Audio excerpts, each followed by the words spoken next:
ஈரோட்டில் முதல் முறையாக ஒருங்கிணைந்த மேம்படுத்தப்பட்ட புற்றுநோய் மையம் பெட் சிடி கொண்டு புற்றுநோய் கண்டறியப்பட்டு 6D true beam linear accelerator மற்றும் MR கைடட் பிராக்கோதெரபி மூலம் கேன்சர் செல்கள் துல்லியமாக அழிக்கப்படுகிறது. Sudha cancer center, Erode. நம்ம ஊர் செய்திகளை காண தொடர்ந்து சபா நியூஸ் தமிழுடன் இணைந்திருங்கள். நீங்கள் பார்த்து கொண்டிருப்பது சபா நியூஸ் தமிழ்.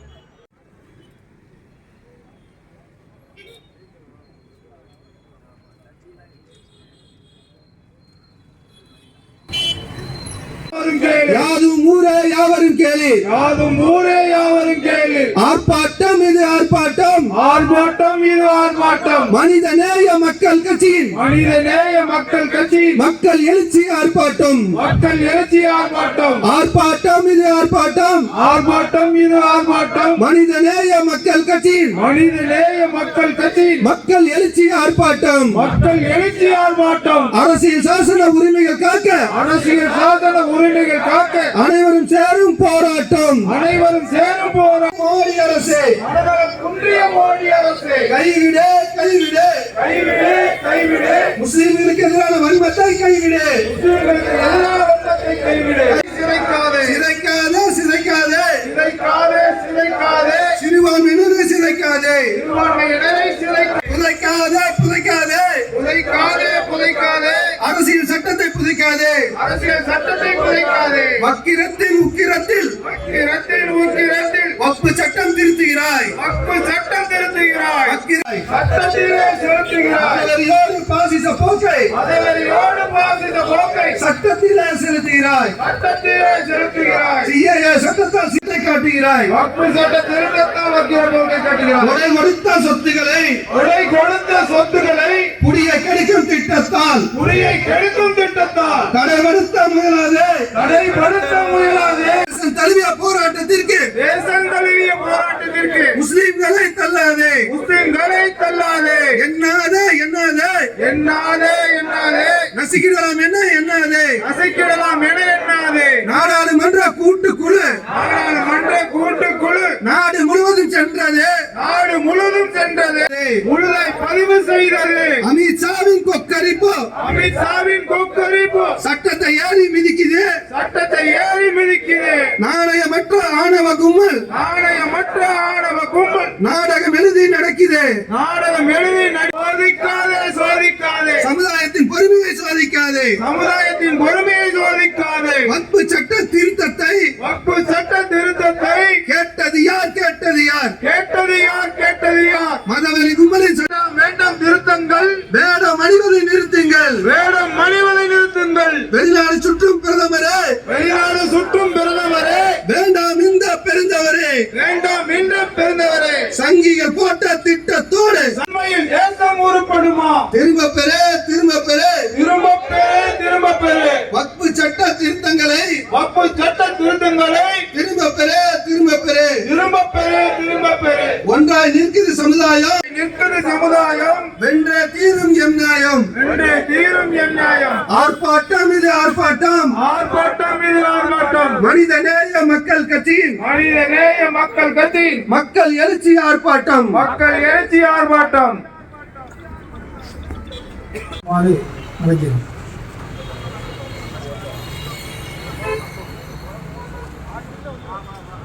பிஸ்மில்லாஹிர்ரஹ்மானிர்ரஹீம். இன்னல் ஹம்துலில்லாஹ் நஹ்மதுஹு வ நுஸல்லி அலா ரசூலிஹி ஸல்லல்லாஹு அலைஹி வஸல்லம் அவர்கள் மீது அன்னாரின் வழிமுறைகளை எப்படி பின்பற்றி வாழ்ந்து கொண்டிருக்கிற இனி வாழ இருக்கிற குறிப்பாக இந்த நிகழ்வில் கூடியிருக்கிற மனைவிகள் மீதும் ஏக இறைவனின் சாந்தியும் சமாதானம். நிதி 2152 கோடியை நிறுத்தி வச்சுக்கிட்டு நான் சொல்றத கேட்டாதான் உங்களுக்கு நிதி தருவேன், இல்லைன்னா தரமாட்டேன்னா என்ன? ஒரு கோமாளித்தனமான பேச்சு பேசுறாரு இந்தியாவுடைய கல்வி அமைச்சர். நாளை சென்னை வருவதாக இருந்தது. அந்த ப்ரோக்ராம் ரத்து பண்ணிட்டார். போனவனுக்கு விட மாட்டானுங்க தமிழனுங்க, வழியிலேயே மனசிடுவானு தெரியும் அவருக்கு. அதனால அவர் ரத்து பண்ணிருப்பா. இந்த மாதிரியான பல்வேறு திட்டங்கள் நேற்றைக்கு 1000க்கும் மேற்பட்ட மருந்து கடைகள் திறந்திருக்கிறாங்க முதல்வர் பேர்ல. ஏழை எளிய மக்கள் பயன்பெற வேண்டும், மருந்து கொஞ்சம் குறைந்த விலையில கிடைக்க வேண்டும் என்று நல்ல நோக்கத்தோடு இன்னைக்கு திறந்திருக்கிறாங்க. அதே போலதான் பல்வேறு திட்டங்கள் சொல்லிட்டே போகலாம். நிறைய திட்டங்கள் செஞ்சுட்டு இருக்கிறாங்க. இந்த திட்டங்கள் எல்லாம் அவர்களுக்கு கண்ணை உறுத்துகிறது. எங்க 2026 மீண்டும் இவங்க ஆட்சிக்கு வந்துருவாங்களோ என்ற அச்சம் ஏற்படுகிறது. இன்றைக்கு துணை முதல்வர் இன்றைக்கு தமிழகம் முழுக்க இன்றைக்கு சூறாவளி பயணம் செய்து கொண்டிருக்கிறார்.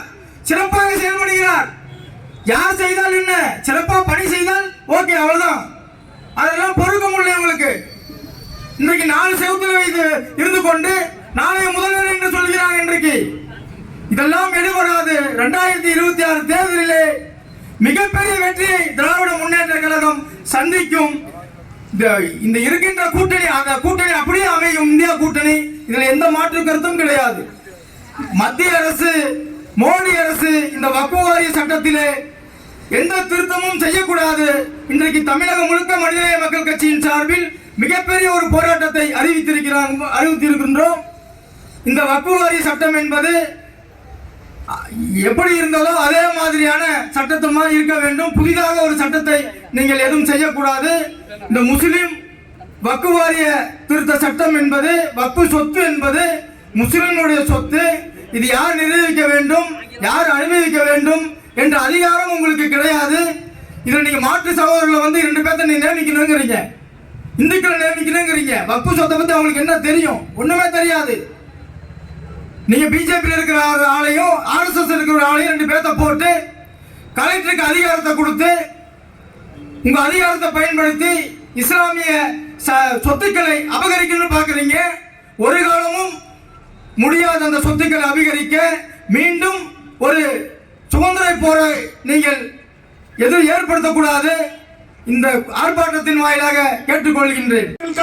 அரசியல் சாசன உரிமைகள் காக்க அனைவரும் சேரும் போராட்டம், அனைவரும் சேரும் போராட்டம், அனைவரும் சேரும் போராட்டம், அனைவரும் சேரும் போராட்டம். ஒன்றிய அரசு, ஒன்றிய அரசு, ஒன்றிய அரசே, ஒன்றிய அரசே, மனநலம் குன்றிய மோடி அரசு, மனநலம் குன்றிய மோடி அரசே, மனநலம் குன்றிய மோடி அரசு, மனநலம் குன்றிய மோடி அரசே, கைவிடு கைவிடு கைவிடு கைவிடு கைவிடு கைவிடு கைவிடு கைவிடு முஸ்லிம்களுக்கு எதிரான சூழ்ச்சியை, எதிரான சூழ்ச்சியை கைவிடு கைவிடு கைவிடு கைவிடு. சிதைக்காதே சிதைக்காதே சிதைக்காதே சிதைக்காதே சிதைக்காதே சிதைக்காதே சிதைக்காதே சிதைக்காதே சிறுபான்மையினரை சிதைக்காதே சிறுபான்மையினரை சிதைக்காதே சிறுபான்மையினரை சிதைக்காதே சிறுபான்மையினரை சிதைக்காதே. சிஏஏ சட்டத்தால் சிஏஏ சட்டத்தால் சிஏஏ சட்டத்தால் சிஏஏ பறந்து விரிந்து நாடு முழுதும் பறந்து விரிந்து இருக்கிறதே வக்ஃப் சொத்து, இருக்கிறதே வக்ஃப் சொத்து. ஆணவம் பிடித்த ஒன்றிய அரசு, ஆணவம் பிடித்த ஒன்றிய அரசு, ஆணவம் பிடித்த ஆட்சியிலே வந்த ஒரு நாசிசவாதிகள், பாசிசவாதிகள் தான் இன்றைய இந்தியாவை ஆட்சி செய்து கொண்டிருக்கிறார்கள். இவர்களுக்கு நியாயம் தெரியாது, தர்மம் தெரியாது, எதை பற்றியும் கவலையும் கிடையாது. அவர்களுக்கு தேவை ஆட்சி அதிகாரம். இதை தவிர வேற ஒன்றும் அவர்களுக்கு தேவையில்லை. இப்படிப்பட்டவர்களிடத்திலே நாம் ஆர்ப்பாட்டத்தை நடத்தி நம்முடைய எதிர்ப்பை தெரிவிக்க வேண்டும் என்கின்ற நிலையை இன்றைக்கு உருவாக்கி இருக்கின்ற காரணத்தினாலே இந்த மனிதநேய மக்கள் கட்சியின் சார்பில் இந்த ஆர்ப்பாட்டம் நடந்து கொண்டிருக்கிறது. இதற்கு வேறு எந்த வகையில் எதிர்ப்பு தெரிவிக்க இயலாது. ஏனென்று சொன்னால் வேறு எந்த வகையிலே எதிர்ப்பு தெரிவித்தாலும் அது செவிடன் காதிலே ஊதிய சங்கை போன்று அவர்கள் எடுத்துக் கொள்வார். எதை சொன்னாலும் கேட்பதில்லை. உங்களுக்கு எல்லோருக்கும் தெரியும், கடந்த ஒரு 2 ஆண்டுகளுக்கு முன்பு இந்தியாவில் ஒரு மிகப்பெரிய ஒரு பிரச்சனையை உருவாக்கினார்கள். காலமாக பல நூற்றாண்டு காலமாக இந்தியாவிலே வசித்து வந்தவர்களுக்கெல்லாம் ஒரு அடையாளம் வேண்டும். அடையாளம் என்று சொன்னால் ஒரு சான்று வேண்டும். நீ இங்கே பிறந்தாயா? ஆம். எங்க பிறந்த? இந்த ஆஸ்பத்திரியில் இங்க பிறந்த. ரைட். உங்க அப்பா எங்க பிறந்தார்? எங்க அப்பா இங்க பிறந்தார், இந்த மருத்துவமனையில அல்லது இந்த வீட்டில எங்கள் இல்லத்திலே பிறந்தார். சரி, உங்க பாட்டன் உன்னுடைய தாத்தா எங்கே பிறந்தார்? உன் முப்பாட்டன் எங்கே பிறந்தார்? நான் கேட்கிறேன், இன்றைக்கு ஆட்சியில் அமர்ந்திருக்கின்ற மோடியாக இருக்கட்டும் அல்லது அமித்ஷாவாக இருக்கட்டும், மதவெறி பிடித்த இந்த பாசிச கும்பலிடம் கேட்கின்றோம், முதலிலே உங்கள் பாட்டன் பாட்டி அல்லது முப்பாட்டன் முப்பாட்டி இவர்கள் பிறந்த இடம் உங்களுக்கு தெரியுமா அல்லது பிறந்தவர்களை பற்றி உங்களுக்கு தெரியுமா? என்னடா ஒரு கொடுமை, கால கொடுமை. அதாவது ஒரு 100 ஆண்டுகளுக்குள்ளாகவே 3 தலைமுறை வந்துவிடும். ஒரு 100 ஆண்டு என்று சொன்னால் 3 தலைமுறை வந்துவிடும். என் தாத்தா, என் தாத்தாவிற்கு பிறகு எனது அப்பா, அதற்கு பிறகு நான் வந்து விட்டேன், எனக்கு ஒரு மகன், எனக்கு மகனுக்கு ஒரு பேரன், என்னுடைய பேரனுக்கு ஒரு கல்லு பேரன் என்கிற நிலையில இன்றைக்கு நாடு போய் கொண்டிருக்கிறது. இன்னும் சொல்ல போனால் இன்றைக்கு இருக்கின்ற அவசர யுகத்திலே நம்முடைய பையனுக்கு அவர் எங்கே பிறந்தார், எங்கே வளர்ந்தார் என்பது தெரிய வேண்டும். அப்பதான் உன்னையே நான் இஸ்லாமியராக இந்திய முஸ்லீமாக ஏற்றுக்கொள்வோம் என்ற ஒரு சட்டத்தை சிஏஏ என்கின்ற பெயரிலே, என்பிஆர் என்ஆர்சி என்கின்ற பெயரிலே ஒரு கொடும் சட்டத்தை இந்தியாவிலே அமுல்படுத்த முயன்று இன்றைக்கு தோற்று போன முகத்தோடு இன்றைக்கு புறவாசல் வழியாக மறுபடியும் ஒரு சட்டத்தை கொண்டு வருகிறார்கள். சிந்தித்து பார்க்க வேண்டும். தமிழ்நாடு என்றைக்கும் பாரதிய ஜனதா கட்சியினுடைய அந்த சூழ்ச்சிக்கு இரையாவதில்லை. இந்தியா சுதந்திரம் பெற்று பாகிஸ்தான் இந்தியா என்ற பிரிவினை வந்த பொழுது கூட வட இந்தியாவிலெல்லாம் மதக்கலவரங்கள் ஏற்பட்டது. ஆனால் தமிழ்நாட்டிலே பெரியார், பேரறிஞர் அண்ணா, முத்தமிழறிஞர் கலைஞர் என்கின்ற தலைவர்கள் இருந்த காலத்தினாலே இங்கே எந்த இடத்திலும் மத சாயமோ அல்லது மத வெறியோ அல்லது மதம் சார்ந்த ஒரு கலவரமோ எதுவுமே இங்கே ஏற்படவில்லை என்பதுதான் அன்றைக்கே அவர்களுக்கு நம் மீது பொறாமை உருவாக்கிவிட்டது. சிந்தித்து பார்க்க வேண்டும். நாம் இந்த பிரச்சனைகளுக்கெல்லாம் முடிவு கட்ட வேண்டும் என்று சொன்னால் நாம் மட்டுமல்ல, ஒட்டுமொத்தமாக இந்தியாவில் இருக்கின்ற அத்துணை இஸ்லாமிய சமுதாயம் மட்டுமல்ல, இந்து சமுதாயம் அல்ல, கிறிஸ்தவ சமுதாயம் அல்ல, ஒட்டுமொத்த இந்தியாவில் இருக்கின்ற அனைத்து சமுதாய மக்களும் ஒட்டுமொத்தமாக இந்த பாசிச கும்பலை எதிர்க்க வேண்டிய காலகட்டம் உருவாகி இருக்கிறது என்பதற்கு உதாரணம் தான் அவர்கள் இன்றைக்கு செய்திருக்கின்ற வக்பு வாரிய திருத்த சட்டம் என்பதை நாம் உணர்ந்து கொள்ள வேண்டும். இஸ்லாமிய சகோதரர் மிகப்பெரிய ஆர்ப்பாட்டம் நடத்தினார்கள். இந்த சிஏஏ, என்பிஆர், என்ஆர்சிக்கெல்லாம் அன்றைக்கு திராவிட முன்னேற்ற கழகம் தான் தமிழ்நாட்டிலே உங்களோடு தோளோடு தோள் நின்று உங்களுடைய அத்துணைக்கும் குரலாக ஒலித்தது இந்த இயக்கம் என்பதை நீங்கள் மறந்துவிடக் கூடாது. இன்றைக்கு தமிழ்நாட்டில் எதிர்க்கட்சி இருக்கிறது. அந்த சட்டத்திற்கு அவர்கள் என்ன செய்தார் என்பதை இங்கே பட்டியலிட விரும்பவில்லை. ஏனால் உண்மையான இஸ்லாமிய சமுதாயத்தை சார்ந்த அத்துணை பேருக்கும் தெரியும். அந்த இன்றைக்கு எதிர்க்கட்சியாக இருக்கின்ற கட்சி அன்றைக்கு நாடாளுமன்றத்திலே எப்படிப்பட்ட நிலையை எடுத்தார்கள். சட்டமன்றத்திலே பேசுகிறார் அந்த கட்சியினுடைய தலைவராக அன்றைக்கு முதலமைச்சராக இருந்தவர். எங்க பாதித்திருக்குது? தமிழ்நாட்டில் எந்த முஸ்லீம் பாதிச்சிருக்கா சொல்லு பார்க்கலாம். இந்த சின்ன பசங்க சண்டை போடுவோம் தெரியுங்களா? எங்க முட்டை எங்க பிடிக்கிட்டான் சொல்லு, காமி எங்க, காமி எங்க இருக்குது? அது மாதிரி கேணத்தனமாக பைத்தியகாரத்தனமாக பேசியவங்களாம் இன்னைக்கு ஆட்சியில் இருந்ததுனாலதான் உங்களுடைய போராட்டம் கொஞ்ச நாள் அதிகமாச்சு. ஆனா இன்றைக்கு அப்படி அல்ல. உங்களுக்கு ஒரு பிரச்சனை என்று சொன்னால் அடுத்த நொடியில் குரல் கொடுப்பதற்கு இன்றைக்கு தமிழ்நாட்டுடைய முதலமைச்சராக, தமிழ்நாட்டை சீர்படுத்திய செம்மலாக இருக்கின்ற பேரறிஞர் அண்ணாவுடைய வாரிசாக, முத்தமிழறிஞர் கலைஞருடைய வாரிசாக இன்றைக்கு தமிழ்நாட்டிலே தமிழ்நாட்டு மக்கள் எல்லாம், இன்றைக்கு தமிழ்நாட்டு மக்கள் மட்டுமல்ல, இன்றைக்கு தமிழ்நாட்டிலே இருக்கின்ற சாதாரண ஏழை எளிய மக்கள் எல்லாம் அப்பா என்று அழைக்கக்கூடிய எங்களுடைய தலைவர் அண்ணன் தளபதி அவர்கள் உங்களோடு இருக்கிறார் என்பதை நீங்கள் மறந்துவிட வேண்டாம். அதை சட்டம் போட்டு தடுக்கட்டும், நிர்வகிக்கட்டும், கொள்ளையடிக்கட்டும், கொலை செய்யட்டும், என்னமோ பண்ணட்டும். அது அரசின் சொத்து, எல்லோருக்கும் உரிமை இருக்கு. வக்பு சொத்து என்பது முஸ்லிமுக்கு எவன் பிறந்தானோ அவனுக்கு மட்டும் சொந்தமானது அந்த சொத்து. அதுல மோடிக்கு என்ன வேலை? அதுல அமித்ஷாவுக்கு என்ன வேலை? எங்க அப்பனுக்கு பிறந்தவங்களா இவங்க? அதைத்தான் நான் கேட்கிறேன். என் தந்தைக்கு ஒருவன் பிறந்தால் அவனுக்கு அதுல உரிமை இருக்கு வக்பு சொத்துல. மோடியா முஸ்லிமுக்கு பிறந்தவனா? இது நான் கேட்படா இல்லையா? ஒன்று அல்ல, ரெண்டு அல்ல, 9,40,000 சொத்துக்கள், 9,40,000 ஏக்கர் வக்பு சொத்து. யார் இதை மீட்டு தருவது? இன்னைக்கு பாராளுமன்றத்தில் நம்ம தோழமை கட்சியினுடைய உறுப்பினர்கள் பேசுகிறார்கள்.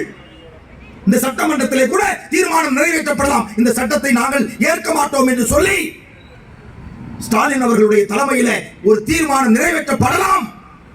அதே மாதிரி கேரளாவில் பினராயி விஜயன் அந்த தீர்மானத்தை கொண்டு வரலாம், காங்கிரஸ் கட்சி அந்த தீர்மானத்தை கர்நாடகாவிலே கொண்டு வரலாம், தெலுங்கு தேசத்திலே கொண்டு வரலாம். இதெல்லாம் நடக்கலாம்.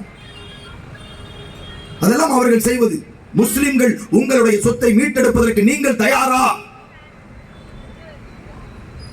தமிழ்நாட்டில் இருந்து 1 லட்சம் பேர் திரள வேண்டும்.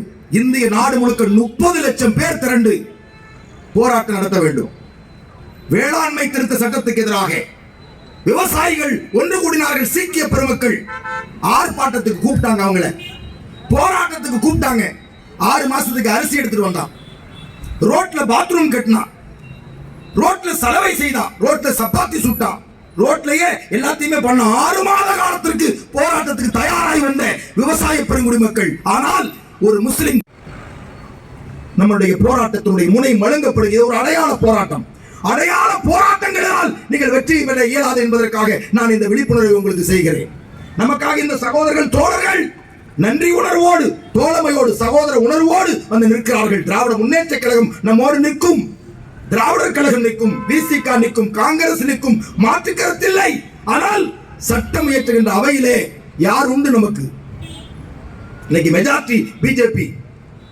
சட்டத்தை அமல்படுத்திட்டா நம்ம நீதிமன்றத்துக்கு தான் போகணும். ரஞ்சன் கோகாய் மாறி சுப்ரீம் கோர்ட்டுடைய தலைமை நீதிபதி ரஞ்சன் கோகாய் பாபர் மசூதி ராமர் கோயில் சொன்னானே, அந்த அயோக்கிய பையன் மாறி ஒரு நீதிபதி இந்திய தேசத்தினுடைய உச்ச நீதிமன்றத்துக்கு வந்தால் நம்முடைய சொத்தினுடைய நிலைமை என்னவாகும்? அப்போ அறவழி போராட்டம். விவசாயிகள் போராடி அந்த வேளாண் சட்டத்தை திரும்ப பெற்றார். ரோட்ல ஆணி அடிச்சான் மத்திய அரசு, ரோட்டில் ஆணி அடித்தான், உள்ள வர முடியாம தடுப்புகளை உருவாக்கினான். அந்த தடுப்புகள் அத்தனையும் அந்த வேளாண்மை சகோதரர்களால், விவசாயிகளால் அடித்து நொறுக்கப்பட்டது. அவர்கள் வெற்றி பெற்றார்கள். அந்த சட்டம் திரும்ப பெறப்பட்டது. மோடி அரசு விவசாயிகளிடம் தோற்றது. நமக்கு சோறு போடுற விவசாயி. ஆனால் நீங்கள் இந்த நம்முடைய உரிமை சார், இது நம்ம உயிர் போன பிரச்சனை இல்லைங்க. எத்தனையோ உயிர் போயிருச்சு. குஜராத்தில் 5000 முஸ்லிம்கள் கொல்லப்பட்டார்கள், ஒருவர் கூட தண்டிக்கப்படல. 2000 முஸ்லிம்கள் மும்பையில கொல்லப்பட்டாங்க, ஒருவர் கூட இந்த அரசு தண்டிக்கல, எந்த நீதிமன்றமும் தண்டிக்கல. அது எங்களுக்கு பிரச்சனை இல்லை. உயிர் தானே பிறந்துகிட்டே இருக்கும் உயிர். நாங்க ரப்பிட்ட போறோம். ஆனால் நம்முடைய உரிமை, நம்முடைய மானம் சார்ந்து உரிமையை இழந்து வாழுகிற ஒருவன் உயிரற்ற பிணத்துக்கு சமமானவன். உயிரை, நம்முடைய உரிமை விடலாமா? நம்முடைய மானம், நம்முடைய சொத்து. வக்பு சொத்து என்றால் பள்ளிவாசல் வக்பு சொத்து. நாளை இந்த பள்ளிவாசல் கோயிலாக்கப்படும், அல்லது ஒரு தேவாலயமாக்கப்படும், அல்லது இடித்து தரமட்டமாக்கி சினிமா தியேட்டர் கட்டுவான், சினிமா தியேட்டர் கட்டுவான் உங்க பள்ளிவாசல்ல. என்ன செய்வீங்க நீங்க? இதே மாதிரி ஒரு ஆர்ப்பாட்டம் பண்ணி வீட்டுக்கு போயிருவீங்க. வேற என்ன செய்ய முடியும்? அல்லது ஒரு 4 பேரை சுட்டு கண்ணா, அவ்வளவுதான், அந்த இடத்துல ஆளே இருக்காது. அதான நிலை. முஸ்லிம் சமுதாயம் விளங்கி இருக்கா? என்றைக்காவது ஒரு கோயிலுக்கு போய் இது பள்ளிவாசல் நம்ம சொல்லி இருக்கிறோமா? தாய் பிள்ளைகள் ஒரு தாயினுடைய வயிற்றிலே பிறந்த உணர்வோடு நாம் வாழ்ந்து கொண்டிருக்கிறோம். இந்தியா என்பது ஒரு பூமாலை, ஒரு கதம்பம். இது பூமாலையின் பூக்களை போல நாம் எல்லோரும் ஒரு ஒற்றை சகோதரர்கள். இது போன்ற முக்கிய செய்திகளை காண சப்ஸ்கிரைப் பண்ணுங்க, ஃபாலோ பண்ணுங்க, லைக் பண்ணுங்க, கமெண்ட் பண்ணுங்க.